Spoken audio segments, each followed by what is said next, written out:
Hey, small church leaders, who do you choose to be your influence? So let's get into it.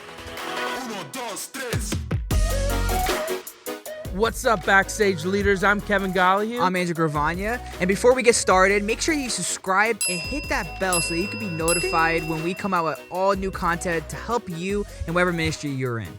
That's right. So the topic of this week is, who are you choosing to be your influence in your life? Because as a leader, who you hang around is who you become. So we have 3 reasons why you need to have good leaders in your life. And so reason number 1, you become who you are around. If you're around bad people, you're going to pick up bad habits, right? If you're around liars, you're going to pick up lying, or you're around stealers, same thing, right? There's a pattern to that. And so if you're around, but here's a good thing, if you're around good people and people that are better than you, then you're going to be pushed to be better, right? Yeah. And you're going to be pushed to be more than you are. And so God wants us not to stay where we are, but to grow. And so a great way is to be around people that are better than you, people that have been there and done it, right? And so that's why we need to surround ourselves with amazing leaders in our lives. That's right. I think that God puts certain leaders in our lives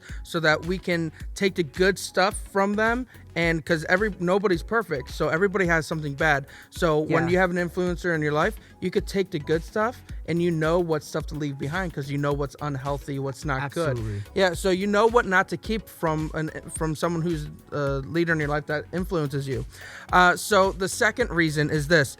These leaders have experience. Listen, we're young guys.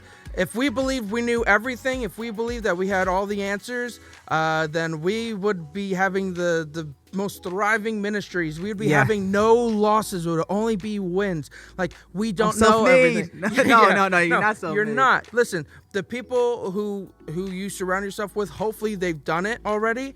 If you keep surrounding yourself with peers, you're never going to get anywhere. Get someone who's done it before, because they have experience. They know all the failures. Listen, if you surround yourself with older leaders, you're going to become mature. You're going to grow in your faith. You're going to learn to be stable in your life emotionally, spiritually, and mentally. But also, when you surround yourself with good leaders that have been through it, you tend to save yourself time, heartache, and failures. Yeah, and so when I'm around, especially I've been around my dad's been in ministry all his life, and he's surrounded me with such great leaders that have experiences, done that before. My dad always says all the time, and all these leaders tell me all the time, learn more from my mistakes than my wins, because like you said, it saves you time and heartache and failures from everything that they've done. And so we're going to go to the third reason, which is accountability is everything. That's so good. And when I say everything, it's everything. You can have the talent, you can preach good, you can be good with people, but if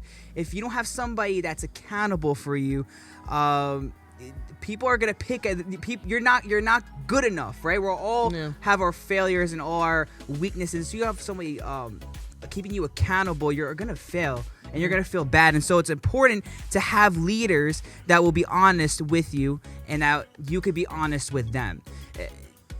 You're not the only one going through what you're going through. The enemy will try to isolate you, and he will try to make you feel like you're going through this one thing by yourself. And so that's why it's so important that you could be honest with the people that you're accountable with. Yeah, I also think I'm going to even add a little bit more of a physical practicality thing to what you said.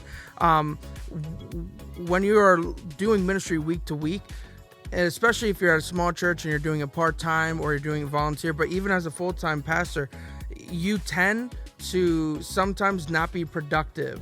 Like, sometimes you just push things off. So when you have accountability, you have a leader who's texting you saying, "Did you get that done? Are you doing this?" That's so good. True. Well, listen, I'm not sure if it could be annoying at the time. Yeah, I'm not sure if it's a younger guy thing. Maybe it is. I don't know. But like, sometimes I get so distracted with all of my screens, my iPad, my iPhone, the TV, and I'm like, I could watch another episode of this, or I can. Procrastination is a killer. Accountability is everything, because if without accountability, you don't know where you are lacking. You need to know where you're lacking so that you can grow. It is very, very important to surround yourself with leaders that have done stuff before you. It's very important. So I hope that we were able to bless you, and I hope that you're able to take something away from this. And listen, we'll be praying for each and every one of you guys, but pray to God that he'll reveal to you a leader that is around you right now that you never realized that should be influencing you. So right now, I give you that task.